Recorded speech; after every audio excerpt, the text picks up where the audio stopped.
So, I'm just taking a bit of time in a 1v1 match against the AI to demonstrate how to properly deploy your forces at the beginning of a match of Steel Division.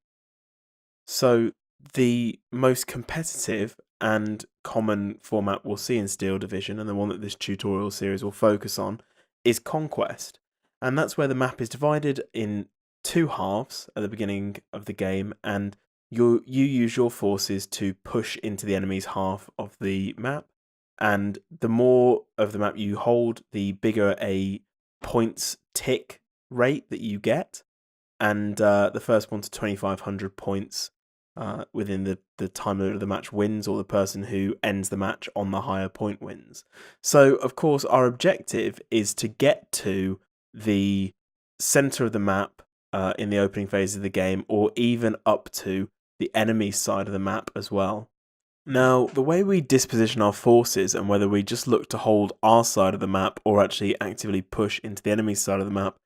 generally depends on what division we've taken and how we've built that specific deck within that division. So if we're playing something like a airborne division or a recon or very aggressive armor division, we might look to try and capitalize on our strengths in phase A and push into the enemy's side of the map. Whereas perhaps we're playing a slower infantry division where we don't have access to tanks and we don't have access to armoured carriers for our infantry. And so in that case, what we look to do is probably just get up to and maintain our grip on our side of the map with some favourable terrain, and then slowly build up our forces, perhaps to be able to, surround and overwhelm the enemy later on in the game.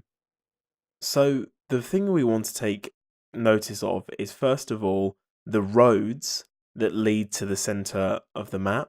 because all of our units will be deployed in transports or being towed by transports or their tanks or transports themselves. And so that means that they're going to move much, much faster on roads. So if we're going to reach the center of the map at the same time as the enemy, or preferably even before then, we're going to need to use the roads to deploy. So when we deploy our units, we'll definitely deploy them on roads, and hopefully a road that's going to bring them up closest to where they're going to be disembarking or taking cover. So that leads us to consider what's the most advantageous terrain at the center of the map for the type of deck and the units that we're able to access in phase A. I'm playing an infantry deck in this example, so the left-hand side of the map that we're looking at here, with the close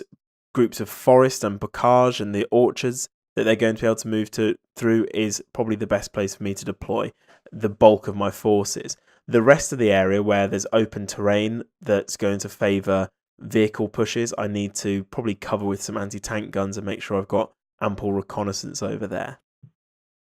So in determining the right place to deploy your units, particularly in detail, a really useful tool is the Rangefinder, which is bound to the C key. When you hold down C, you get this lovely rangefinder originating from the center of your cursor, and it simply shows you the range in concentric circles around that, and it also shows you, if a unit was positioned there, what line of sight it would have. So you can see here that a unit there might be able to see into the orchard, but not all the way through it, and into the center of that bocage, but not on the other side of it.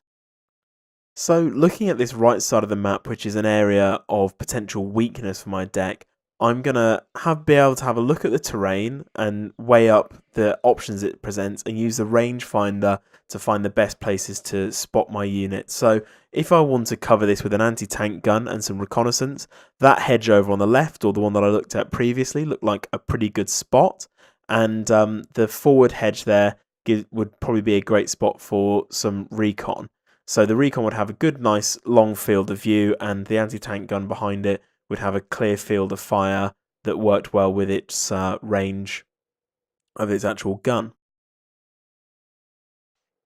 So now we've skipped ahead to the point where I've actually deployed my initial units and I'm about to start giving them orders. But let's take a moment to look at how we've deployed. And of course, we've deployed on a road in two separate clumps that will allow us to focus most of our forces on the left in the trees, where our infantry are going to make good use of that cover, and then on the right, where they can a smaller force can spread out and fight a delaying / flank guarding action there. And we've also deployed them close to the edge of our starting zone, so that when we give them their initial orders, they'll be able to move as quickly towards the center as possible, because of course you don't want to have your units move out and find the enemy already waiting there in covered positions with observation on your routes of approach and blowing you up, basically. So let's talk also about force composition, and I like to go by 3 rules on this point. There should always be some form of reconnaissance, because if you can't see the enemy, you can't identify them, you can't fight them and disposition your forces properly. Second rule, you should be playing to the strengths of your deck, so find out what's good in your division and make sure there's plenty of that, and you're fighting in a way that's going to allow you to exploit that advantage over your enemy. And 3, you're going to need some form of anti-tank with decent range, whether that's an anti-tank gun or a tank itself. So I've got a light balanced force on this side of the map. We can see I've got a vehicle with some reconnaissance troops in it, an anti-tank gun, 2 squads of riflemen, and a command unit that's going to provide veterancy to the rifles and the anti-tank gun to make sure that they're accurate enough to deal with the threats that they are going to be facing. So things like command units and their accuracy are all going to be covered in later videos in this series, so check the playlist and the links in the description if you want to learn more about how those mechanics function within the game. So let's skip to the point where we're actually giving orders to our units, and that's one thing I really like about Steel Division, is that in the opening phase you can actually give orders in advance to all of your units, and then just watch your initial plan play out at the beginning of the game and give any adjustments on the fly. So all of the orders that we can give are in the bottom right panel, and down there it shows you not only the order, what it does, but it also shows you the associated hotkey. Steel Division is not a particularly fast game as strategy games go, and I think the hotkeys are fairly straightforward, so I would really encourage that you learn to use those and perhaps bind them to things that are easy to reach from WASD, which is controlling the camera. And the main things we have to worry about are, particularly in the opening phase, move fast, which means we move to a location the fastest way possible, which usually means roads, and it also means unload at position. And that's a combination of 2 other orders, which is move fast and unload. So if you've got infantry in a truck or an anti-tank gun being towed by a truck, when you press unload, the truck will disgorge those infantry and disappear. If it's a light armoured, just completely utility truck. If it's an armoured transport or a transport with a gun, it will hang about to be used as a separate and individual unit. So you'll see here that I'm just picking the units that I want to move up to that side of the map, and I will give them a unload at position, and then I will click into the cover, and you can see how the inside segment of my cursor turns green when I'm in green cover, yellow when I'm in yellow cover. And of course, cover is really important for infantry and weapon crews like anti-tank guns, machine guns, anti-air, that sort of thing, because it reduces the range at which the enemy can spot them, giving them ample time to ambush the enemy, and it also reduces the amount of damage that they take and the suppression that they take.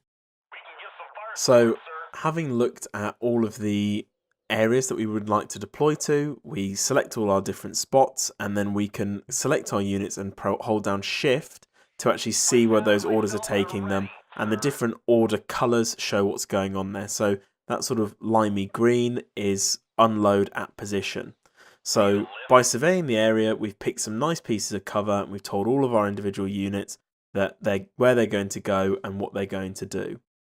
And your units are relatively intelligent in Steel Division, so if you unload them pretty much near some cover, they're going to run towards it and make good use of it. So I'll just do the same thing for all of my units on this side of the map. It is a bit more arduous when you've got lots of individual units, but usually you should have time, particularly when you've practiced it a few times, to get all those orders off before the countdown timer for the beginning of the multiplayer match runs down. So now we're at the point where I've given all my commands, I'm launching the battle, and we can actually go and observe all of our units fulfilling those commands. And again, you can just select them all and hold shift to see where they're going to, but what we should do at this point is try and take a wider view of all of our forces and look out for enemy units that they're able to spot. And based on what we see, we can select any of our given units and just give them some quick on-the-fly orders. We might tell them to either unload early, which by default is bound to U, but I've re-hotkeyed to Z, or we might tell them to move fast to a different location or take cover in a different place. So this is where a little bit of micro comes in, or for example we might tell a tank to reverse back into some cover. So here we can see that the Axis forces are deploying along the same road as us, so rather than drive across that open field in a truck as a nice big target, I've asked my one rifle section there to dismount and get into some cover, and I've asked my other ones to dismount a little bit earlier as well. I've also dismounted my anti-tank gun in a different position and asked it to move into a position where it's going to be able to cover that main road. Now that does give me a bit of a problem because obviously they've deployed much more heavily on the right than I expected them to, and I've only got the one anti-tank gun. But at least I know this, I can slow them down a little bit, and with my next call-ins I can call in some extra anti-tank guns to shore up that side of the map. And you can just see that all my units are spreading out and deploying on the left and unloading nicely, and once I've shored up the right side of the map I'm able to go over there and order some additional commands for them to carry out. So an important one here is the hunt command, which is basically an attack move command where it will tell them to move to a position on the map, and when they see any enemies they should engage with them. So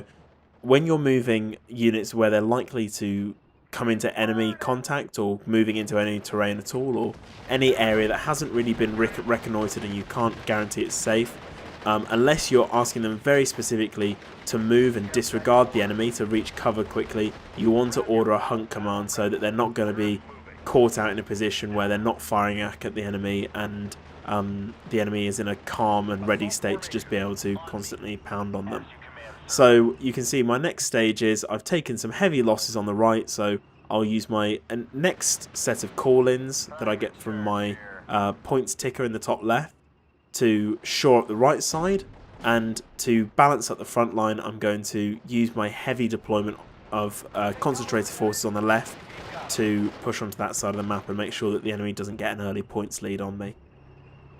The only other really useful command at this point in the game is one for your reconnaissance infantry, and this is particularly for the ones guarding your flanks that you just want to sit and observe an area and not really partake in the fighting, and that is the return fire command, which is by default bound to Z. And what that does is basically what it says on the tin: they won't fire on enemies given the opportunity unless the enemy has spotted them and is firing on them in the first instance. And that just means that your very stealthy reconnaissance infantry don't decide to take a pot shot at a passing troop that wouldn't have otherwise spotted them. This can also be useful with anti-tank guns if you're trying to lure an enemy tank into coming closer so that your armor-piercing rounds will be more effective against heavy armor, or if you're trying to set up some sort of ambush.